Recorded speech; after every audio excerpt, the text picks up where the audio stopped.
तो जय हिंद दोस्तों, एक बार फिर से आप सभी का स्वागत है आपके अपने YouTube चैनल एवन क्लासेस में। और मैं मानस आपका स्वागत करता हूं। जहां दोस्तों जैसे कि आप लोग देख रहे हैं रेलवे ग्रुप डी 2023 क्या हो गया दोस्तों, बहुत बड़ा आपका बदलाव हो गया है। अब बदलाव किस चीज को लेकर हुआ है, क्या क्या चीजें हैं, पूरा डेटा एनालिसिस करेंगे विद नोटिस के द्वारा। तो क्या क्या चीजें रही हैं और क्या क्या चीजें अपडेट हुई हैं इस बार, इन सभी चीजों की बातें इस वीडियो में हम लोग करने वाले हैं। चाहे आप पहली बार आए चैनल को लाइक कर लीजिए, बेल आइकन प्रेस कर लीजिए, जिससे हमारे आने वाले महत्वपूर्ण नोटिफिकेशन आपको मिलते रहे। हर अपडेट हमारी जो होती है बहुत ही महत्वपूर्ण होती है। तो देखिए रेलवे ग्रुप डी में क्या बदलाव हुआ है, क्या क्या चीजें हुई हैं, उन सभी की बात मैं इस वीडियो में कर रहा हूं। तो देखिए पहला क्या होता था दोस्तों, अगर मैं पहले की बात करूं तो लेवल 1 के लिए यानी जो पहले ग्रुप डी था, ग्रुप डी में 10th वाले अप्लाई कर सकते थे।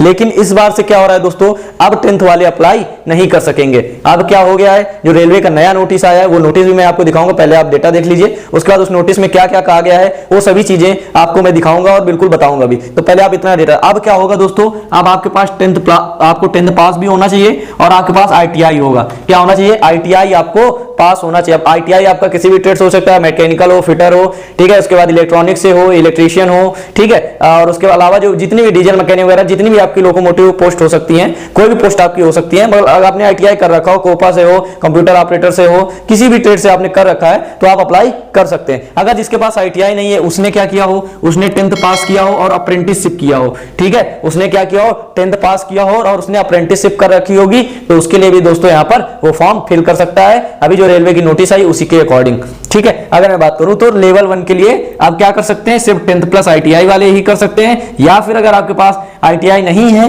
तो आप 10th प्लस अप्रेंटिसशिप जो करते हैं वो लोग भी यहां पर अप्लाई कर सकते हैं, ठीक है भाई। लेकिन अगर मैं बात करूं क्या ये पहले से था या फिर ये अभी हुआ, क्या अपडेट्स है बताइए, आप जानकारी है तो कमेंट करिए। लेकिन मैं आपको बता दूं, ये जो चीज है आप लोग सोच रहे होंगे कि अभी की गई है, तो अभी ऐसा नहीं है। 2019 में जो रेलवे की वैकेंसी आई थी उसमें भी उन लोगों ने 10th प्लस ITI का ही डेटा रखा था। लेकिन जैसे ही ये भर्ती आई तो जो स्टूडेंट्स हैं वो विरोध प्रदर्शन करने लगे। जितने भी कोचिंग सेंटर, जो बड़े बड़े कोचिंग सेंटर्स है जहां पर रेलवे की तैयारी कराई जाती थी, तो वो कोचिंग सेंटर्स वाले क्या करने लगे, इसका विरोध करने लगे, बच्चों को भड़काने लगे। और फिर रेलवे ने क्या किया, डिसीजन अपना चेंज कर दिया। फिर रेलवे ने कहा था, रेलवे का नोटिस आया था, उसने बताया और यह भी कहा उसने कि इस बार तो हम छोड़ दे रहे, लेकिन अगली बार नहीं छोड़ेंगे। इस बार तो हम छोड़ दे रहे हैं, अगली बार नहीं छोड़ेंगे हम। आप चाहे कुछ भी कर लो, अब कुछ नहीं हो सकता है, ठीक है। अब आप कुछ भी कर लो, अब कुछ नहीं हो सकता। रेलवे ने सीधा बता दिया था भैया, कि कहा था कि इस बार तो मैं आप लोगों की, क्योंकि उस टाइम इन्होंने स्टार्ट किया था और किसी को जानकारी भी नहीं थी। लेकिन 2019 में आप लगभग देखिए 2019 हो चुका है, 2023 चल रहा है, 4 साल से रेलवे की वैकेंसी नहीं आई है। और नोटिस भी लगभग आप समझ के चलिए कि रेलवे वैकेंसी आने वाली है और बहुत ही जल्द आ जाएगी, या तो लास्ट दिसंबर तक आ जाएगी या फिर जनवरी में तो लगभग आ जाएगी, क्योंकि चुनाव का टाइम है। और आपको पता है कि चुनाव टाइम ही वैकेंसी आती है। जैसे 2018 वाली जो ग्रुप डी की वैकेंसी 2019 में 18 में बोला था और 2019 में लगभग आपकी वैकेंसी आ गई थी, ठीक है। तो समझ रहे चुनाव का टाइम है और चुनाव के टाइम वैकेंसी लगभग आना तय है और आएगी भी, तो आप लोग इतनी जानकारी रखिए। लेकिन अगर बात आप सोच रहे हैं कि ये हट जाएगा, तो ऐसा नहीं है भाई, ये नहीं हटेगा। क्योंकि रेलवे का सीधा जवाब था, उसने कहा था कि 2019 में जो वैकेंसी हमारी रेलवे की आई थी ग्रुप डी के लिए, ठीक है, उसमें लगभग दोस्तों 1,03,000 पोस्ट थी और लगभग 1.5 करोड़ यानी 1,15,00,000 फॉर्म दोस्तों भरे गए थे। कंपटीशन भी ज्यादा था, ठीक है। लेकिन इस बार इन्होंने क्या किया, 10th प्लस ITI वालों को रखा है। तो इससे क्या होगा दोस्तों, आपका जो कंपटीशन है वो भी क्या होगा, कंपटीशन आपका बिल्कुल कम हो जाएगा, ठीक है। कंपटीशन लगभग कितना कम हो जाएगा दोस्तों, अब ITI आप समझ सकते हैं कि ITI कितना लोग किए होंगे। लगभग मान के चलिए वैकेंसी लगभग 10 से 20 लाख लोग ITI कर रखे होंगे, ठीक है। तो ITI जिन लोगों ने किया है उनकी तो भाई बहुत ही अच्छी बात है, बल्ले बल्ले है, वो लोग खुश हो जाएं क्योंकि वैकेंसी ज्यादा आनी है। और उसके बाद वैकेंसी भी ज्यादा आएगी, उसके बाद आप ये समझ लीजिए कि उसके बाद पोस्ट भी ज्यादा आएंगी, ठीक है, पोस्ट भी ज्यादा आएंगी। और यहाँ पर ITI वाले बहुत ही कम बंदे होंगे तो वो अप्लाई करेंगे, और जो नॉन ITI है वो अप्लाई नहीं कर सकेंगे। तो कंपटीशन भी कम हो जाएगा, आपका कंपटीशन कम होगा तो कट ऑफ भी कम जाएगी, और कट ऑफ कम जाएगी तो ज्यादा सिलेक्शन ITI वाले बंदों के हो गए। तो ITI वालों के लिए खुशखबरी है। लेकिन एक बार बता दें, रेलवे का जो नोटिस है वो आप लोग नोटिस पढ़िए, फिर मैं आपको आगे बताता हूँ। तो आप लोग देख सकते हैं रेलवे ने, भारत सरकार, रेल मंत्रालय, रेलवे बोर्ड ध्यानाकर्षण करके इन्होंने लिखा हुआ है कि रेलवे में लेवल 1 की नौकरियों के लिए शैक्षणिक योग्यता। तो क्या क्या शैक्षणिक योग्यता है और क्या क्या चीजें हैं वो आपको इस वीडियो में देखें, और नोटिस में क्या है वो भी आप देखें। तो इसमें इन्होंने कहा कि रेलवे में सिविल इंजीनियर, मैकेनिकल, इलेक्ट्रिकल और सिग्नल एवं टेलीकॉम विभागों तथा कैटरिंग विभागों में पे मैट्रिक्स के लेवल 1 में कर्मचारियों की सीधी भर्ती की निर्धारित शैक्षणिक योग्यता national council for vocational training द्वारा प्रदत्त नेशनल अप्रेंटिसशिप सर्टिफिकेट यानी NAC सहित 10वीं उत्तीर्ण या फिर ITI सहित 10वीं उत्तीर्ण हैं।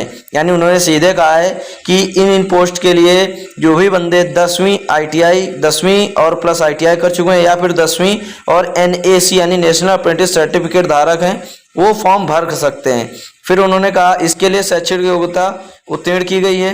हालांकि रेलवे के तकनीकी विभागों में लेवल 1 के कर्मचारियों के लिए सीधी भर्ती के लिए रेलवे भर्ती बोर्डों द्वारा केंद्रीकृत रोजगार सूचना क्रमांक 2018 एवं RRC 1 2019 के तहत फरवरी में, जैसा मैंने बताया था दोस्तों कि 2018 में इन्होंने बताया था, 2019 में जो RRC की वैकेंसी आई थी उसमें इन्होंने ये बात कही थी और यहाँ पे भी वही कह रहे हैं। फिर इन्होंने नोटिस बताया कि जनसाधारण को सूचित किया जाता है कि न्यूनतम शैक्षिक योग्यता में यह छूट केवल एक विशेष व्यवस्था थी तथा केंद्रीकृत रोजगार सूचना क्रमांक 2 2018 एवं RRC 1 2019 के तहत हो रही भर्तियों के लिए ही है।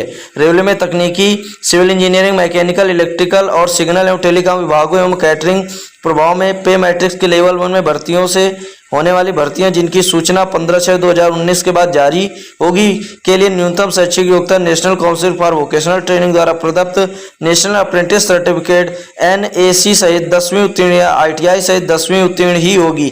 सभी भावी उम्मीदवार तदनुसार अपने आप को तैयार रखें। यानी सीधे इन्होंने बताया कि ये हमने 2019 की वैकेंसी में बता दिया था कि ये चीज़ें होने वाली हैं और आप लोग इन चीज़ों को तैयार रखें। जब वैकेंसी आएगी तो आपको इन चीज़ों पर ध्यान देना है। तो नोटिस आपने बिल्कुल देख रखा। तो आप लोगों ने नोटिस देख लिया दोस्तों। तो नोटिस में जो बताया गया उसी के अकॉर्डिंग मैंने आपको ये डेटा बताया कि 2019 में जो रेलवे ने बताया था कि अब इस बार से जो अगली हमारी वैकेंसी आएगी उसमें 10th प्लस ITI वालों को ही हम लेंगे। तो आप लोग तैयारी करते रहिए, वैकेंसी किसी भी टाइम किसी भी वक्त आ सकती है और अंदर ही अंदर रेलवे का चल रहा है, क्योंकि उन्होंने नोटिस में जब इतना डेटा बता दिया तो जाहिर सी बात है रेलवे के अंदर कुछ ना कुछ बातें चल रही हैं और भर्ती प्रक्रिया को लेकर, ग्रुप डी की भर्ती को लेकर बातचीत चले, तो जल्दी वैकेंसी आपकी आ जाएगी। तो आप लोग तैयारी करते रहिए और स्टार्टिंग से आप जो भी सिलेबस है वो सिलेबस देखे रहिए। सिलेबस आपको सबको पता है कि आपको 1.5 आवर का टाइम मिलना है और जो भी सिलेबस आपका रीजनिंग है, मैथ है, जनरल साइंस है, उसके बाद आपका जनरल नॉलेज है, यही आपका सिलेबस रहने वाला है। 100 का आपका एग्जाम होगा। तो आप लोग बढ़िया अच्छे से तैयारी करिए और ये डेट आप बिल्कुल समझ लीजिए कि अब ये 9 ITI और 10th वालों को लिया जाएगा और जो 10th वाले हैं भर देते थे फॉर्म, इस बार से उनको 10वीं पास वालों के लिए बहुत ही बुरी खबर कह सकता हूं दोस्तों, लेकिन ITI वालों के लिए काफी खुश की खबर है, काफी खुशखबरी है। वो लोग खुश हो जाएं, तैयारी करते चालू कर दें। ALP और ALP टेक्नीशियन की भी वैकेंसी आने वाली है आपकी, जल्दी उसकी भी भर्ती आएगी। उसका भी अपडेट्स मैं कुछ ही अगले वीडियो में आपको लेके आऊंगा। फिलहाल इस वीडियो में इतना ही, तब तक ले जाएं, जय भारत।